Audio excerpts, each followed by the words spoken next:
우리 에베소 1장 13절에서 14절 말씀 우리가 다 같이 읽도록 하겠습니다.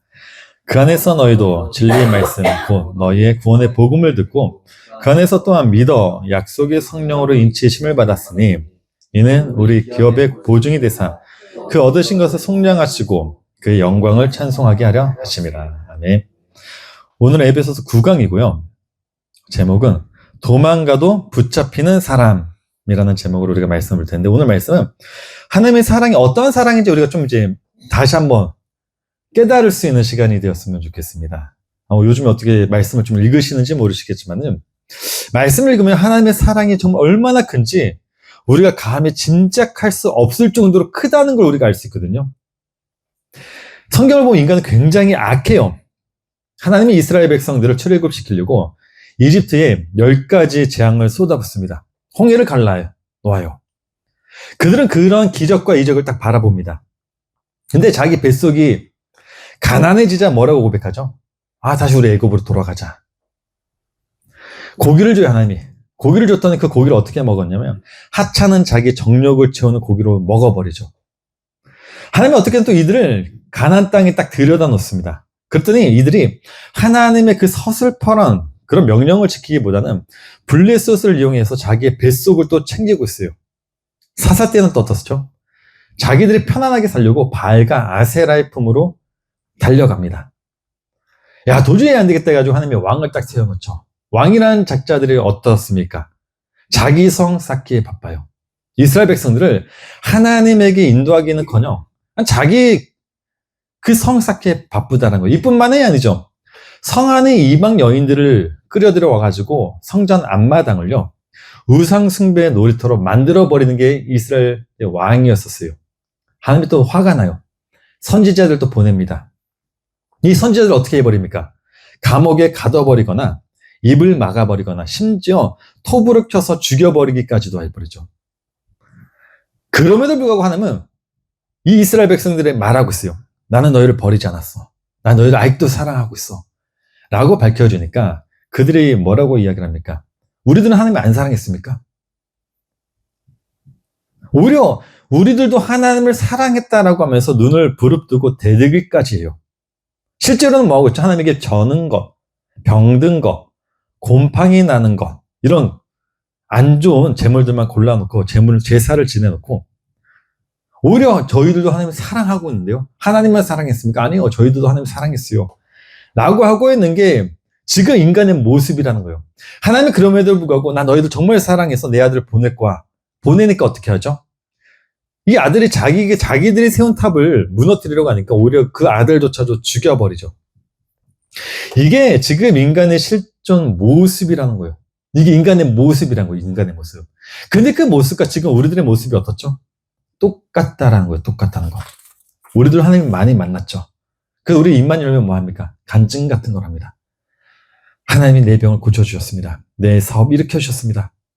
내 자식 대학 보내셨습니다. 이 밖에 여러 간증들을 마치 내 훈장처럼 여기면서 이렇게 떠들고 다녀요. 근데 정작 삶 속에서는 어떻죠? 내 것 드리는 게 아까워서 주머니 몇 푼 드리면서 하나님 이 정도면 됐죠. 내가 지금 바쁜 시간 쪼개서 예배에다 앉아줬으니까 하나님 이 정도는 되지 않아요? 하나님의 삶을 드리라고 하니까 어떻습니까? 또 나라는 우상은 절대로 포기하지 못하고 온갖 핑계를 대며 뒷걸음을 치고 있고 어떤 기회만 생기면 핑계거리 찾아가지고 빠져나갈 궁리만 하고 있고 그러다가 또 힘이 들면 염치 없이 또 하나님께 와가지고 제 소원 들어주세요. 제 주머니 좀 채워주세요. 하나님을 내 인생 주인이라고는 하지만은 그 하나님을 내 욕망을 채워주는, 쉽게 말하면 이런 표현 좀 그렇지만은 하늘 편의점 알바생 정도로 취급하고 있는 게 우리들의 그 비참한 실존의 모습이라고 이게 지금 우리들 모든 사람들 다 그래요. 저뿐만이 아니라 한국교회에 있는 모든 사람들이 다 그렇게 하나님을 믿고 있다고요. 또 제 말을 들으면 너무 심하게 생각한다라고 말씀하실 수도 있습니다. 우리가 일주일 동안 얼마나 힘들게 세상에서 고생하다가 이 자리에 와줬는데 어떻게 우리를 그렇게 몰아세울 수 있습니까? 폄하를 수 있습니까? 라고 이렇게 말할 수도 있어요. 근데 그런 마음 자체가 이스라엘들이 바로 저는 것, 병든 것들만 들어놓고 하나님을, 저희도 하나님을 사랑했는데요 라고 하면서 뻔뻔하게 되돌았던 그 모습과 똑같다고요. 내 자존심 하나 포기 못해가지고 하나님 앞에서까지 나 이 정도면 괜찮지 않아요? 라면서 고개 빳빳이 들고 있는 그 모습이 이스라엘 백성들과 우리들의 모습과 똑같다고요. 사람들이요, 자기의 자존심을 건드리면요, 온갖 것을 다 가지고 와가지고 하나님께 대들어요. 그런데도 뭐라고 하냐면 하나님이 그런 우리들을, 그렇게 도끼가 가득 차서 하나님을 대적하고 있는 그게 우리들인데, 그럼에도 불구하고 하나님은 뭐라고 말씀하시냐면, 그런데도 우리를 사랑한다라고 말씀하시는 거예요. 내 삶이 개판이고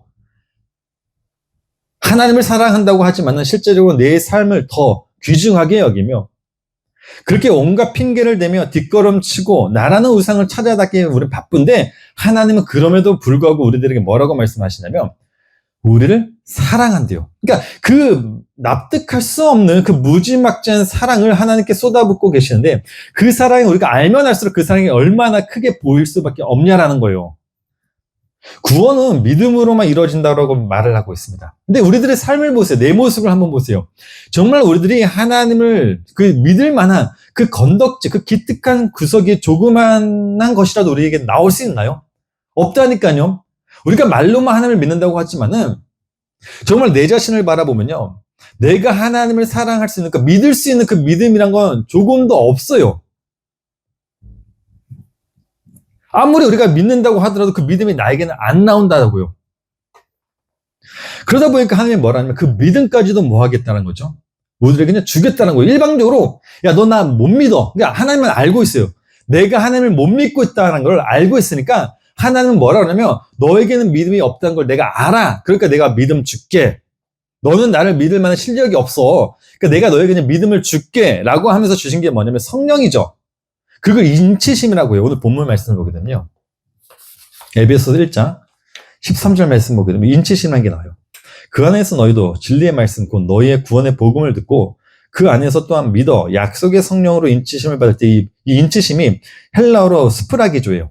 이게 어떤 단어냐면 주인이 자기 노예나 짐승 이마에 달궈진 도장을 콱 찍을 때 쓰던 단어예요. 그냥 인치심이라는 단어가 그런 단어예요. 그게 딱 찍히는 순간 이 노예는요, 자기의 의사와는 아무런 상관없이 그 자기의 소유권이 그냥 주인께 돼요. 주인 것 자체가. 이 도장은요, 가죽이 찢겨나게 하기 전까지는 또 절대로 지워지진 않아요. 그러니까 이 노예는 아무리 도망을 가도요, 이마에 박힌 그 흉측한 도장 자국 때문에 결국 주인에게 다시 끌려올 수밖에 없는 운명으로 살아가요. 도장이 딱 찍히는 순간. 이게 인치심이거든요. 근데 하나님이 우리에게 주신 믿음이 이와 같다라는 겁니다. 우리들이 아무리 세상을 향해 도망치고 핑계를 대며 온갖 핑계를 대며 하나님부터 도망치려고 해도 하나님이 우리에게 도장을 딱 찍어버렸기 때문에 우리들은 다시 그 믿음의 자리로 돌아올 수밖에 없다는 거예요. 이 인물에 대해서 굉장히 잘 설명해 주는 인물이 누구죠? 고엘이죠. 호세아의 아내 고엘. 이 고멜이죠. 고멜이라는 여인을 보게 되면요, 호세아와 같이 사는 게 싫었어요. 이스라엘 백성들이 출애굽했을 때 왜 다시 이집트로 애굽으로 돌아가자고 한 거죠? 옛날의 그 삶을 잊지 못하니까 돌아가려고 했잖아요. 이 고멜도 같은 마음이었습니다. 무엇보다도 누가 선지자와 같이 살고 싶어 하겠어요? 세상에서 자기 마음대로 하고 싶은 거 다 하면서 사는 게 좋지. 그게 방탕한 삶이 됐든 다른 남자를 만나는 되는 일이든 누가 선지자와 같이 살고 싶어 하겠습니까? 지금도 마찬가지지만 목사와 같이 살고 싶은 사람은 없을 거예요. 그냥 마음대로 세상에 사는 게 좋지. 맨날 새벽 예배하고 맨날 교회에서 살고 이런 삶을 어떤 여인이 좋아하겠습니까? 고멜도 호세아와 결혼을 하긴 했어도 옛날에 자기 삶이 그리워서 짐을 싸들고 늘 세상을 향해 도망을 쳤어요. 그 삶이 싫으니까. 근데 그때마다 하나님이 호세아에게 뭐라고 명령을 하죠? 네 여인 다시 데려오라고 명령을 해요. 호세아가 그때마다 은이나 보리를 줘가지고 도망간 여인을 또 데리고 와요. 도망치면 또 데리고 오고 도망가면 또 데리고 오고. 이게 인친심이라는 거예요. 고멜의 이마에는 이미 호세아의 아내라는 보이지 않는 도장이 콱 찍혀 있죠. 그러니까 이 찍혀 있기 때문에 이 여인이 아무리 다른 남자의 품으로 도망가고 세상 끝까지 도망을 쳐도요, 남편인 호세아에 의해서 다시 호세아 품으로 돌아오게 되어 있다는 거. 이게 인치심이라는 겁니다. 이게 하나님과 지금 나와의 관계예요. 나는 늘 내가 좋아하는 삶을 향해 도망을 치고 늘 도망치지 않나요? 내가 하고 싶은 대로 살아가죠. 근데 그때마다 하나님은 뭐 하냐면 꼭 나를 다시 데리고 와요, 이렇게. 성도님들이 지금 이 예배의 자리에 앉아 계신 것도 성도님들이 잘나서 그런 게 아니에요.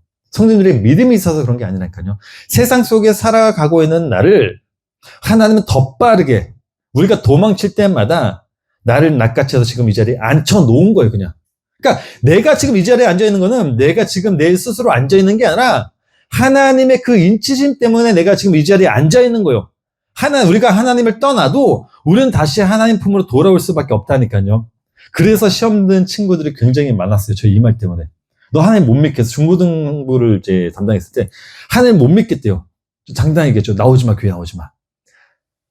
그것 때문에 지금 교회 안 나가는 친구들 몇 명 있어요. 제 귀에 지금 들리고 있는데 그 말 때문에 안 나오고 있대요. 그래서 저는 그 말을 한 이유는, 그래 네가 도망을 가봐. 네가 정말 하나님의 백성이라면 네가 죽기 전에 하나님께 돌아오게 되어 있을걸. 이게 인치심이라는 거예요. 그거는 우리들의 믿음으로 우리가 살아가는 게 아니라 하나님이 주신 믿음이 있다면 그 아이는 반드시 돌아오게 되어 있을 수밖에 없다라는 거예요. 그게 하나님이 우리들에게 준 믿음이라니까요. 그 믿음 때문에 지금 우리가 이 자리에 앉아 있는 거예요. 자, 그러다 보니까 13절에 사용된 문법도 정말 기가 막힙니다. 이 인치심을 받았다는 그 문법이 부정과거 수동태로 됐어요. 부정과거란 건 뭐냐면 영원히 끝난 사건을 나타낼 때 사용되는 문법이에요. 부정과거 제가 굉장히 많이 설명을 드렸어요. 그러니까 부정과거 자체, 그 시제 자체가 어떤 거냐면 영원히 끝난 사건을 나타낼 때 사용되는 문법입니다. 자, 그러니까 이런 거죠. 하나님이 우리에게 찍었다고 하는 그 도장은, 야, 내가 너를 조금 더 지켜보다가 네가 잘하면 내가 도장을 찍어줄게. 이게 아니라 그냥 내가 예수 그리스도 안에 있었으니까 그냥 내가 너에게 도장을 찍어줄게, 이거예요. 그냥 확정이 된 겁니다. 근데 이게 수동태로 돼 있어요. 그럼 어떻게 되냐면 하나님, 저 그 도장 좀 찍어주세요 라고 부탁해서 찍힌 도장이 아니라 그냥 나는 하나님이 싫어서, 우리는 하나님 존재 자체 싫어한다고요. 싫으니까 세상에서 사는 게 더 좋잖아요. 누가 교회에서 예배드리고 찬양하고 이렇게 말씀 읽고 이렇게 매일매일 일명 경건한 삶을 좋아하는 사람이 누가 있습니까? 아이들이 공부하는 걸 싫어하는 것처럼 인간 조체는요, 하나님의 삶 속에서 사는 걸 싫어하니까 늘 도망을 가요. 도망을 가는데 하나님이 어떻게 해버렸냐면 그냥 도망가고 있는 날 하나님이 갑자기 어느 날 나에게 도장을 찍어버린 거예요. 나는 그냥 도망만 가고 있는데 찍어버리니까 내가 어떻게 됐냐면 그냥 교회라는 그 말씀이라는 그 품 안으로 살게 된 거예요. 그러니까 내가 하나님을 믿은 건 내가 그냥 내 의지로 믿은 게 아니라 어느 순간 하나님이 나에게 도장을 찍어버렸더니 내 삶이 지금 어떻게 되어 있어요? 하나님의 그라운드 안에서 내가 지금 뛰놀고 있다는 거죠. 이 소유권을 확정짓는 이 도장이 그만큼 폭력적일 만큼 압도적이라는 겁니다. 성경 인물 중에 거짓 선지자 발람이라는 인물을 보게 되면요, 발람이 돈에 눈이 멀어가지고 이스라엘을 저주하려고 안달이 났던 사람이었습니다. 그래서 민수기 23장을 보게 되면요, 이 발람이 이스라엘을 저주하기 위해서 달려갑니다. 근데 하나님이 그 입술에 인을 딱 찍어버리죠. 그러니까 그 입이 어떻게 바뀌죠? 입을 열 때마다 자기는 저주가 나와야 되는데 입을 열 때마다 무엇이 나오냐면 축복이 튀어나오는 거예요. 자기 의지와는 아무런 상관없이 하나님이 그 입을 장악을 해버리니까 그 입에서 축복이, 자기 의지와는 상관없이 축복이 튀어나오더라는 겁니다. 이게 바로 성령으로 인친 자들의 거부할 수 없는 운명이라는 거예요. 내 스스로 내가 하고 싶은 걸 하고 싶은데 하나님이 나에게 도장을 찍어버렸기 때문에 그 도장 때문에 내가 어떻게 하면 내 마음대로 못 살아요. 나는 이렇게 하고 싶은데 어떻게 돼요? 뒤를 돌아봤더니 하나님이 원하신 뜻대로 살고 있어요. 환장하죠. 나는 그 선지자와 같이 사는 게 싫은데 난 늘 도망을 가는데 어느 순간에 보니까 그 선지자와 같이 살고 있더라는 거예요. 이것이 거부할 수 없는 자들의 운명이라는 거예요. 인침을 받은 자들의. 그래서 그러다 보니까 이 믿음이란 단어도 있죠. 13절에 또한 믿어라는 구절이 있는데 이것도 부정 과거예요. 그러니까 이런 거죠. 하나님이 일방적으로 우리에게 성령을 인을 치자 우리가 예수 그리스도를 그냥 믿게 되었다. 어떻게?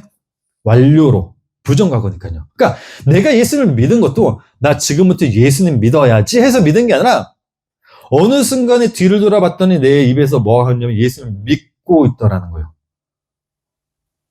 나랑은 상관이 없이 예수님께서 나의 죄를 지고 십자가에서 죽으신 그 사건을 절대 나는 믿지 못했던 자인데 어느 순간에 그 사건을 내가 믿고 있더라는 거예요. 어느 순간에.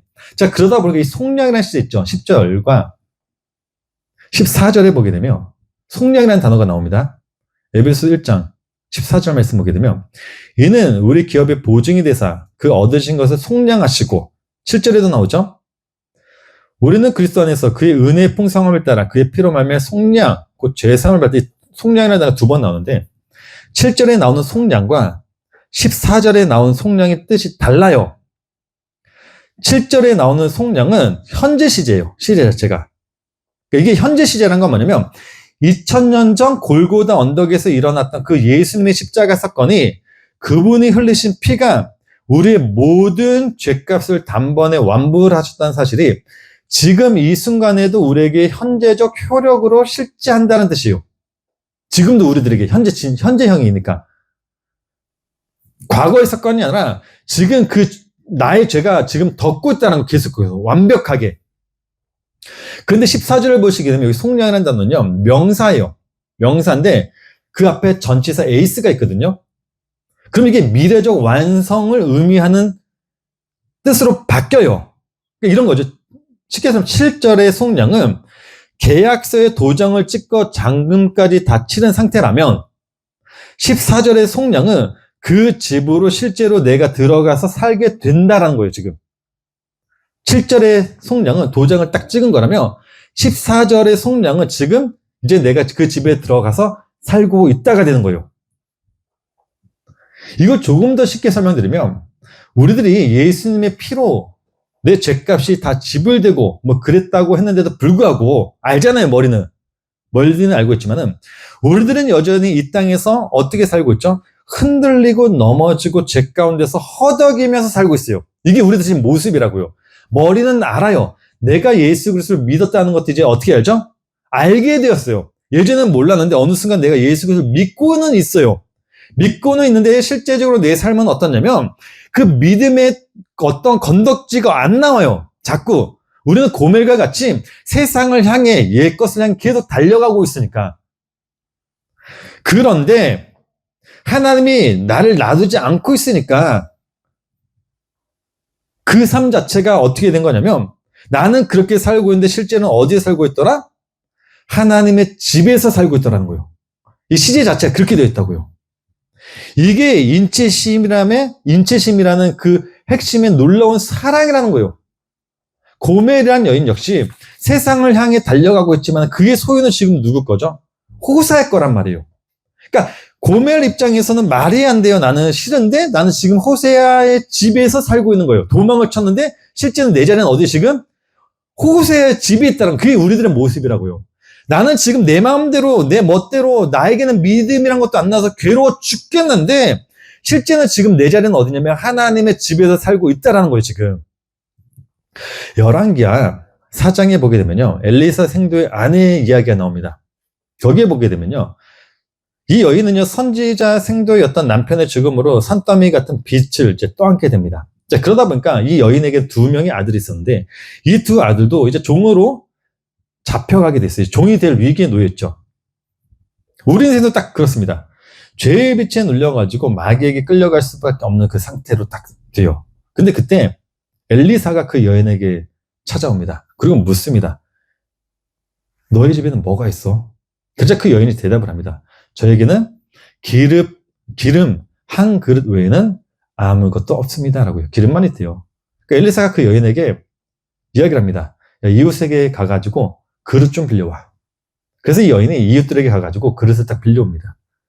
그러자 엘리사가 문을 닫고 그 기름을 이제 붓기 시작하는데 빌려온 모든 그릇에 기름이 가득 찼다라고 해요. 그 기름으로 이 여인은요 아들들의 빚도 다 청산해주고 모든 것을 다 이제 해결을 한 거죠. 이게 바로 성령의 인치심이라는 건데 우리들은 늘 세상을 향해 살다 보니까 이 세상 권세와 마귀라는 빚쟁이가 늘 우리에게 찾아오죠. 너 죄를 지었지? 너 이제 내 종이야. 너 실패했으니까 내 소유야. 맨날 찾아와요. 왜? 우리는 세상을, 하나님을 믿지만은 세상을 향해서 사니까, 나에게서 나오는 건 죄밖에 없으니까 그 빚쟁이들이 나에게 늘 찾아와서 우리들을 무력하게 만든다고요. 너 죄 지었으니까 너 내 거야 이제. 넌 내 거야. 근데 그때 하나님이 우리에게 박아두신 그 성령이라는 그 성령님이 기름 한 그릇을 딱 꺼내서 보여주시는 겁니다. 아니야. 얘는 내가 이미 내 아들의 피를 결제한 내 소유야. 여기 내가 찍어둔 도장과 내어준 보증금을 한번 봐봐. 얘는 네가 절대로 잡아갈 수 없어. 라고 하면서 그 기름이 나를 계속해서 지켜준다고요. 빚쟁이가 아무리 우리에게 찾아와서 문을 두드리고 우리들 안에 계신 성령께서 아무리 문을 두드려도 우리 안에는 그 성령이 있기 때문에 이 성령이 늘 빚쟁이에게 말하고 있는 거죠. 얘는 내 거야. 이미 내가 완불한 내 소유다라고 말하고 있는 게 인치심이라고요. 우리는 세상에서 내 멋대로 살며 내가 원하는 것을 살며 죄를 내놓지만은, 그래서 늘 마귀들은 나에게 그 빚을 갚으라고 찾아오지만은 이미 성령님이 뭐 하고 있다고요?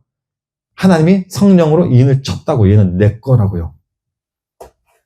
그래서 우리들은 하나님의 그 사랑을 알면 알수록 우리는 무엇을 고백할 수밖에 없는 거죠?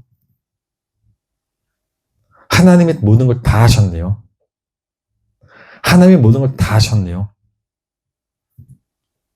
우리들은 그저 우리들이 가지고 있는 지금의 믿음이란 것도 발람의 입술처럼, 과부의 기름병처럼 하나님의 강권적인 손길에 의해 터져나온 결과물일 뿐이라는 겁니다. 그래서 우리들은 늘 고백해야 되는 게 뭐냐면, 주님, 저는 늘 내 주머니만 챙기려고 하는 발람이고 그런 죄 덩어리인데 하나님께서 어떻게 그의 사랑으로 나를 하나님의 집으로 이끌으셨습니까? 라는 이런 고백으로만 살 수밖에 없다라는 거예요, 그게.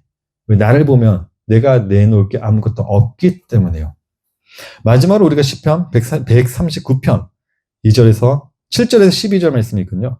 7절에서 12절 말씀 우리가 다 같이 읽고 오늘 말씀 마치도록 하겠습니다. 내가 주의 영을 떠나 어디로 가며 주의 앞에서 어디로 피하리까? 내가 하늘에 올라갈지라도 거기 계시며 수월에 내 자리를 펼지라도 거기 계시니이다.